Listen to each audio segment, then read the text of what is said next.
Hello everyone. Ayurveda की तरफ बढ़ती इस जर्नी में आप सभी का मेरे साथ बहुत बहुत स्वागत है। आज हम एक बहुत छोटा सा टॉपिक डिस्कस करेंगे सर्दियों के बारे में। सर्दियाँ होती क्या है और इनकी इम्पोर्टेंस क्या क्या होती है। आयुर्वेद संहिताओं में हमारी जो ऋतु होती है उनको 6 भागों में बांटा गया है, जिसमें से आखिर की 2 जो ऋतु होती है वो होती है हेमंत और शिशिर। उनको विंटर्स कहा है। हेमंत होती है अर्ली विंटर्स, यानी कि जो नवंबर और दिसंबर का जो टाइम होता है उसे हेमंत ऋतु कहते हैं। शिशिर ऋतु होती है एक्सट्रीम विंटर, यानी कि जो जनवरी से फरवरी का टाइम होता है उसे हम शिशिर ऋतु कहते हैं। अब बात करते हैं कि इनकी इम्पोर्टेंस क्या क्या होती है। इम्पोर्टेंस नंबर 1, वो जितनी भी चीज़ें या वो जो भी खाना जो आप लोगों ने नहीं खाया है या ये सोच के खुद से दूर रखा है कि ये सही मौसम नहीं है, सही टाइम नहीं है खाने का, तो मैं आपको बता दूं ये एक अब परफेक्ट टाइम है वो सभी चीज़ें खाने का। क्योंकि सर्दियों में हमारी जो डाइजेस्टिव फायर होती है, जिसे आयुर्वेद में अग्नि कहा जाता है, वो सबसे बेस्ट होती है। क्यों? क्योंकि जब बाहर बहुत ठंड रहती है और ड्राइनेस रहती है, तब उस समय हमारी बॉडी कोशिश करती है कि वो हमारी बॉडी की जितनी भी हीट है उसे प्रिजर्व करके रख सके। और जब शरीर में हीट जितनी अच्छी होगी उतना ही अच्छा हमारी अग्नि यानी कि डाइजेस्टिव फायर रहती है। तो इस समय आप वो सब कुछ खा सकते हैं जो आप खाना चाहते हैं, क्योंकि वो पचने में ईजी होता है। लेकिन everything should be taken in limited quantity. मतलब ऐसा नहीं है कि आप हर चीज़ बहुत भर भर के खा रहे हैं। हर चीज़ का एक क्वांटिटी होता है, और आप जब भी कुछ भी खाएं, प्लीज़ मेक श्योर आपका आधा पेट खाली रहे और वो आधा हिस्सा आपके हवा और पानी के लिए रहे, जिससे कि जो आपने खाना खाया है उसे पचने में और आसानी हो। दूसरी चीज़ आयुर्वेद में ये कही गई है कि विंटर्स में आपको सबसे ज़्यादा स्निग्ध आहार यानी कि जो चिकना खाना होता है वो आपको खाना चाहिए। वो इंटरनली आपकी बॉडी की जो ड्राइनेस होती है उसको दूर करता है और काफ़ी चीज़ों में वो इफ़ेक्टिव रहता है। इम्पॉर्टेंस नंबर 2, सर्दियाँ जो है वो सबसे बेस्ट मौसम माना जाता है आपकी इम्यूनिटी, स्ट्रेंथ और स्टेमिना बूस्ट अप करने के लिए। तो अगर आप इस मौसम में जिम जाना या फिर घर पे एक्सरसाइज करना या योगा करने का सोच रहे हैं तो आप बेशक स्टार्ट कर सकते हैं। और अगर आप ऐसा करते हैं तो आप अपने साल भर के लिए खुद की स्ट्रेंथ और इम्यूनिटी को प्रिपेयर कर रहे हैं। वो साल भर आपकी स्ट्रेंथ और इम्यूनिटी बेकरार रखता है। तो इस मौसम में आप ये सब स्टार्ट कर सकते हैं। इम्पॉर्टेंस नंबर 3, इस समय काफ़ी लोगों की ये कंप्लेन रहती है या बहुत लोग कहते हैं कि मुझे प्यास नहीं लगती या पानी पीने का मन नहीं होता। दैट इज़ परफेक्टली ओके, इसमें इतनी दिक्कत वाली बात नहीं होती है। मेरा ऐसा मानना है आपको जब प्यास लगे आप तभी पानी पीजिए। ऐसा नहीं कि कुछ चीज़ों की वजह से कि मेरी स्किन ग्लो करेगी, मेरा फैट कम होगा, इस वजह से आप 4 से 5 लीटर पानी पिए जा रहे हैं।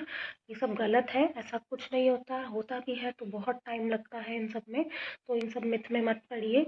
और ठंड में पानी भी बहुत भारी होता है पचाने के लिए, तो बेटर है कि आपको जब प्यास लगे आप तभी पानी पिए। बट मेक श्योर आप पानी पियो, पर वो पानी कुक्ड होना चाहिए। या तो आप एक बार उबाल के रख लीजिए या फिर आप जब भी पानी पिए उसको हल्का गुनगुना करके ही पिए, ताकि वो पचने में आसानी। इम्पॉर्टेंस नंबर 4, विंटर्स एक ऐसा समय है जब आप अपने सारे मसाज या रिजुविनेशन थेरेपीज, पंचकर्मास जो आयुर्वेद में बताए गए हैं वो आप कर सकते हैं अपनी हेल्दी लाइफ और लॉन्ग लाइफ के लिए। आयुर्वेद में ऐसा बोला है कि अपने जो अभ्यंग होता है, जो बॉडी मसाज होती है, वो विंटर्स में बहुत हेल्दी रहती है, हमें करनी चाहिए। उससे बहुत सारे फ़ायदे होते हैं। पहला फ़ायदा तो ये, जितने भी हम गुरु आहार, जितना भी हैवी प्रोडक्ट हम खाते हैं वो शरीर में बहुत आलस लाता है, हैवीपन लाता है। तो अभ्यंग करने से, मसाज करने से वो आलस भी दूर होता है। आप एक एक्टिवनेस रहती है बॉडी में, उसके लिए होता है। दूसरा, हमारे जो एक्सटर्नल ड्राइनेस रहती है उसके लिए अभ्यंग हमें करना चाहिए, बॉडी मसाज करना चाहिए। तीसरा, अभ्यंग करने का फ़ायदा ये होता है कि बहुत सारे मेडिकेटेड ऑयल्स आते हैं जो आपके फ़ैट लूज़ के लिए, बॉडी का जो फ़ैट लूज़ होता है उसमें बहुत इंपॉर्टेंट रोल प्ले करते हैं। तो आपको अभ्यंग करना चाहिए। और ऐसा नहीं है कि आप अभ्यंग नॉर्मली आप कर सकते हैं, तिल का तेल यूज़ कीजिए, पर तिल का तेल आप नहाने से पहले यूज़ कीजिए, क्योंकि तिल का तेल जो होता है वो ठंडा होता है और शरीर में हल्कापन लेकर आता है। सरसों के तेल से नहाने से पहले कभी मसाज मत करिएगा, क्योंकि हमारी बॉडी ऑलरेडी गर्म होती है और सरसों का तेल भी बहुत गर्म होता है। तो आप तिल के तेल से मसाज करके 10-15 मिनट रेस्ट करके आप नहा लीजिए। ये ऑल्टरनेट डेज़ कीजिएगा, रोज़ रोज़ मसाज नहीं करनी है। कुछ लोगों की आदत होती है कि वो बहुत देर तक गर्म पानी से नहाते रहते हैं, तो जितना भी बॉडी का ऑयल होता है वो उस नहाने की वजह से निकल जाता है। तो नहाने के बाद आप सरसों का तेल का प्रयोग कीजिए, वरना आज के टाइम पे तो बहुत सारे एरोमेटिक बॉडी लोशंस आते हैं या ऑयल बेस्ड मॉइस्चराइजर्स होते हैं जो आप यूज़ कर सकते हैं अपनी एक्सटर्नल ड्राइनेस दूर करने के लिए।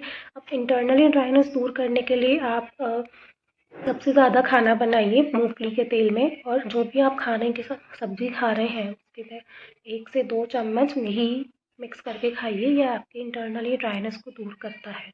Now last and most important importance of winters, which food should be taken during winters. हमें कैसा खाना खाना चाहिए या किस तरीके से हमें खाना चाहिए, इसके बारे में बात करते हैं।